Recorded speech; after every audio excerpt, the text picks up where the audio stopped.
ګرانو قدرمندو د وادي سوات واینز د لارې چې زمونږ کم هوم ورک روان و په هغې کې زمونږ ګران درون مشر زمونږ استاد امیر سهیل صاحب و.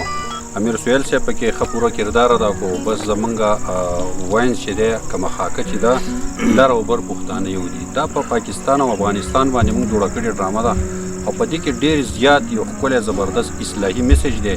امید لرم چې دا به د کتونکو ډېر زیات خوښ شي. اجازت والو د عثمان صاحب په خوږو خبرو او په یو څو شعرونو. عثمان صاحب شعر به ډالېږم د غزل نه مخکې چې یا الله په دې دوو سوالونو کې یو سوال زما قبول کړه. یا الله په دې دوو سوالونو کې یو سوال زما قبول کړه، یا ما جانان له ورکوه یا ما له جانان راکړه. ډېر ښه زبردست ارشاد. واور وهلی ورته غاړې وتو، واور وهلی ورته غاړې وتو، مسافر راغی ورته غاړې وتو. یو ورور د ورور په خوشحالۍ کې نه و، یو ورور د ورور په خوشحالۍ کې نه و، یو ورور په غم کې ورور ته غاړې وتو. ډېر ښه.